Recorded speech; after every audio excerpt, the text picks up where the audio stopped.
नमस्कार.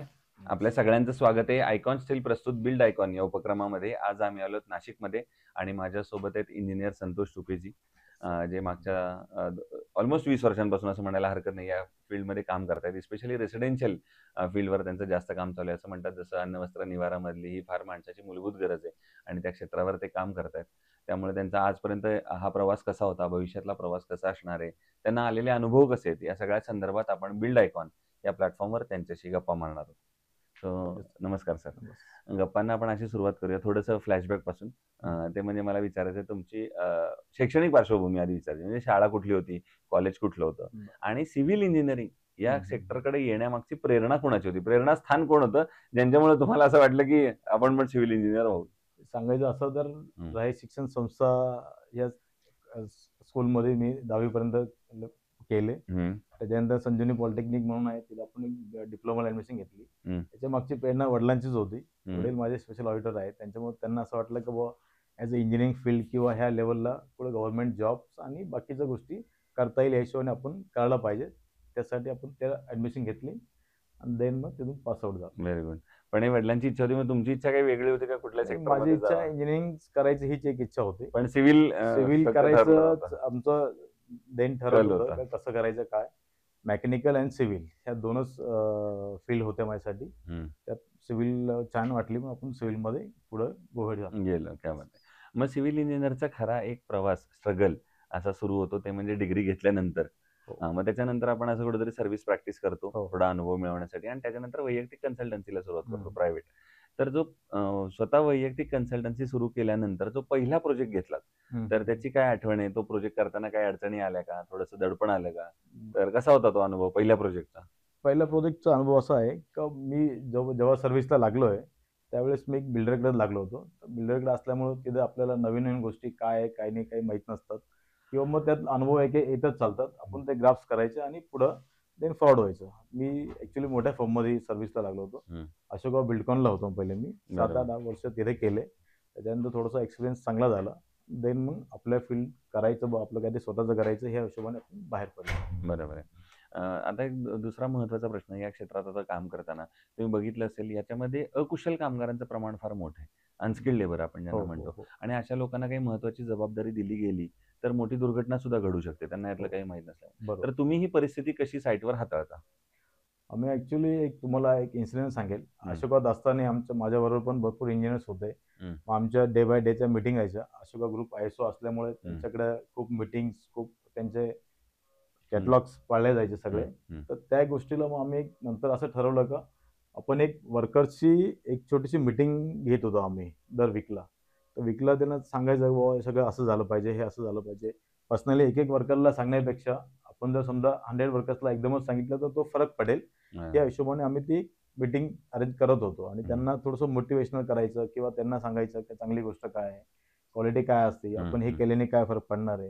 या छोट्या छोट्या गोष्टी असतात जे वर्कर मिस करतात, त्या गोष्टी आम्ही त्यांना ध्यानात आणून द्यायचो जेणेकरून काम चांगलं होईल. बरोबर. दुसरं रेसिडेन्शियलमध्ये आता तुम्ही काम करताय, तर तुम्ही बऱ्याचदा एक कस्टमरकडनं वाक्य ऐकलं असेल, की आमचं बजेट थोडं कमी आहे आणि एवढ्याच बजेटमध्ये आता आम्हाला थोडंसं घर बसवून द्या किंवा ॲडजस्ट करा असं. तर अशा वेळेला बजेट आणि क्वालिटी या दोन्हीचा समतोल तुम्ही कसा साधता? बजेट आणि क्वालिटीचा समतोल तुम्ही बोललात ना, आता रेसिडेन्शियल प्रोजेक्ट असल्यानंतर प्रत्येकाची इच्छा असते की माझं घर खूपच छान हवं, माझा बंगला खूप आयकॉनिक दिसला पाहिजे. अशा गोष्टी असतात. त्यातल्या त्यात आपण काम करतो त्याच्यावर बारीक-सारीक गोष्टींचं लक्ष दिलं किंवा काही गोष्टी होणार नाही याच्यावर काळजी दिली किंवा काही गोष्टींचं रेट्स ऑफ एनालिसिस केलं तर आपलं त्यात अचीव्ह होऊ शकतं आणि कमी बजेटमध्ये पण छान हाऊसेस होतात. हे मी केलेले पण आहेत आणि आता पण करतोच आहे. क्या बात आहे. आता एक थोडा वेगळा प्रश्न आहे तो म्हणजे नाशिक जिल्ह्याच्या विकासाचं व्हिजन एक इंजिनियर म्हणून जर तुम्हाला विचारलं, तर तुमच्या डोळ्यासमोर कुठलेही मुद्दे येतात किंवा कुठली क्षेत्र येतात, ज्या सेक्टर्सवर आता शासनानं काम करण्याची गरज आहे असं तुम्हाला वाटतं? जर येणाऱ्या 15-20 वर्षामध्ये आपल्याला एक बदलतं नाशिक बघायचं असेल तर? नाशिकने प्रॉबेबली जे इंजिनियर्स असतील किंवा जे हेड असतील त्यांनी ॲक्च्युली टाउन प्लॅनिंगवर जसं लक्ष दिलं पाहिजे.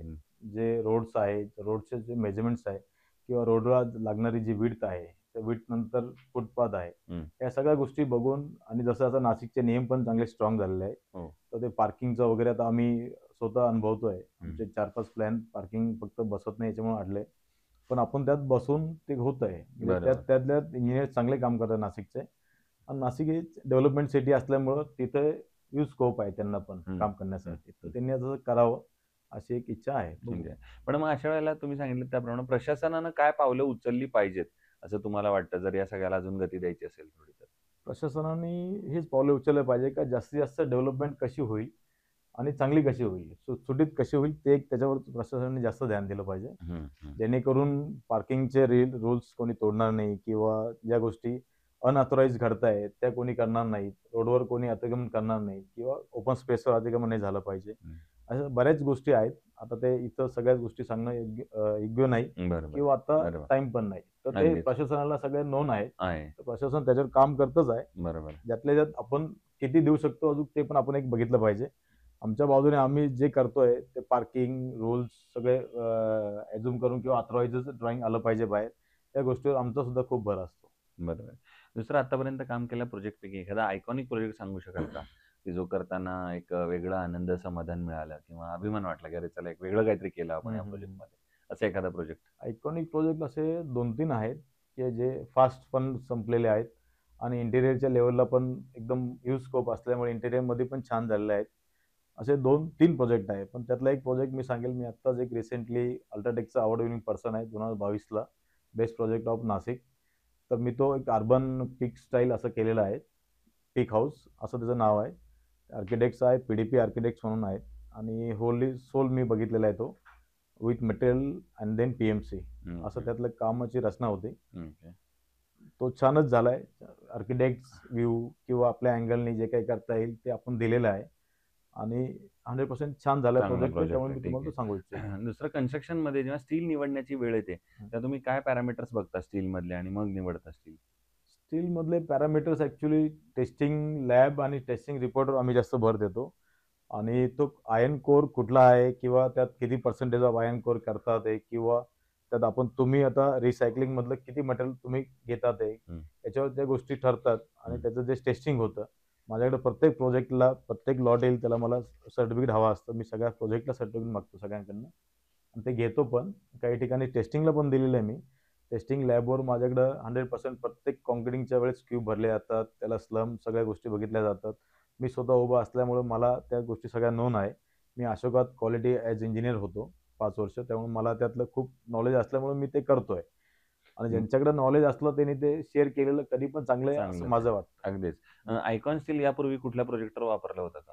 आयकॉन स्टील मी एक सातपूरचा माझा एक प्रोजेक्ट होता बिल्डरशिपचा. मी तिथं वापरलेलं आहे. ओके. असं मग मी तुम्हाला कसा सांगू होता इच्छितो. तुमचा अनुभव त्यांच्या सर्व्हिसबद्दल, डिलिव्हरीबद्दल, अवेलेबिलिटीबद्दल, कॉस्टबद्दल? बद्दल तर मला काही म्हणणंच नाही. कारण मी जसं ऑर्डर प्लेस करतो मला सगळे सप्लायर माझे ज्युनियर आहेत. तर मला लगेच प्रोव्हाईड होऊन जातं ते. हं, हं, हं. माझा फॉलोअप पण तसा स्ट्राँग असतो हो. आणि बाकीच्या गोष्टी असं काही नसल्यामुळं मला अवेलेबिलिटीची कधी अडचण आली नाही आली. आणि स्टील पण बेस्टच आहे. चांगलं आहे. त्यामुळं मी राजुरी वगैरे आणि सगळं JWच वापरतो. तर मला स्टीलचं पण नॉलेज आहे की काय झाल्याने काय होतंय किंवा काय कसं स्टीलला बघितलं गेलं पाहिजे. व्हिज्युअली सुद्धा मी बघतो. व्हिज्युअली बघितल्यानंतर पण आपल्याला लक्षात येतं की कसं काय आहे. बरोबर आहे. आणि आता अगदी शेवटचा प्रश्न, ते म्हणजे या फील्डमध्ये आता जे नवीन तरुण इंजिनिअर्स येत आहेत, ज्यांचं पहिलंच पाऊल आहे या क्षेत्रामध्ये आता जे टाकतायत शिक्षण पूर्ण झाल्यानंतर, तर त्यांना तुम्ही काय सल्ला द्याल या क्षेत्रात येण्यापूर्वी? त्यांनी आता इंजिनिअरिंग केल्यानंतर फर्स्ट प्रश्न असतो का बघ कसं करायचं, काय करायचं? पण मुलांनी ना खूप नॉलेज गेन करून day by day knowledge gain करून त्याच्यावर पुढे इम्प्लिमेंटेशन केलं पाहिजे. सगळ्या गोष्टी बघितल्या पाहिजे. छोट्या-छोट्या गोष्टी असतात, पण त्या छोट्या गोष्टींनी खूप फरक पडतो. हा माझा एक्सपिरियन्स आहे. कारण मी जेव्हा सांगतो तेव्हा की लोकांना मी लोकांपेक्षा फक्त 10% चांगलं काम करतो. बरोबर. चांगलं काम करतो याच्यापेक्षा म्हणजे असं म्हणणं आहे की बाबा 10% त्यांच्यापेक्षा जास्त लक्ष देतो किंवा बघतो. असं तो विजन आहे. तर मुलांनी पण त्या गोष्टीवर विजन दिलं पाहिजे किंवा काय केलं पाहिजे, काय नाही केलं पाहिजे, ही गोष्ट चांगली कशी होईल आणखी. ही आता पारंपरिक आपण समजा आहे सगळ्या गोष्टी. याच्यावर आपण आणखी काय भर देऊन करू शकतो. नवीन टेक्नॉलॉजी आहे, एआय आहे. तुमचं सगळे डाटाचं फीडिंग आता आलंय. तुमच्याकडे सगळे ॲप्स आले. त्यामुळे तुम्हाला खूप स्कोप आहे किंवा बजेट आहे, प्लॅनिंग आहे, एक्झिक्युशन आहे. ह्या गोष्टी करण्यासाठी खूप स्कोप्स आहे. तर मुलांनी सगळं ते अझ्युम करून मग सगळ्या गोष्टी करायला पाहिजे, असं नवीन इंजिनिअर्सला माझं म्हणणं राहील. क्या बात! सो हे होते इंजिनिअर संतोष तुपेजी आणि त्यांनी सांगितलं त्याप्रमाणे या फील्डमध्ये खरंच खूप व्हास्ट स्कोप आहे. म्हणजे रेसिडेन्शियल, कमर्शियल, इंडस्ट्रियल, इन्स्टिट्यूशनल असे वेगवेगळे क्षेत्र आहेत ज्याच्यात तुम्ही काम करू शकता आणि याहीपेक्षा नवीन क्षेत्र अजून उदयाला येत आहेत. त्यामुळे तुम्ही जर चांगली मेहनत घेतली, प्रामाणिक कष्ट घेतले, तर या क्षेत्रामध्ये नक्की यशस्वी व्हाल. तर पुन्हा एकदा आपले मनापासून आभार की थँक्यू. तुम्ही तुमचे आलात पण आणि भविष्यात आयकॉन सुद्धा स्टीलचे असेच पण. उत्तरोत्तर तुमच्या प्रगती हो आणि येस. आयकॉनिक प्रोजेक्टची निर्मिती तुमच्या हातून घडल. Yes, yes. याच आयकॉन स्टील तर्फे येस मनपूर्वक सर. शुभेच्छा. Thank you. Thank you very much. Thank you very much.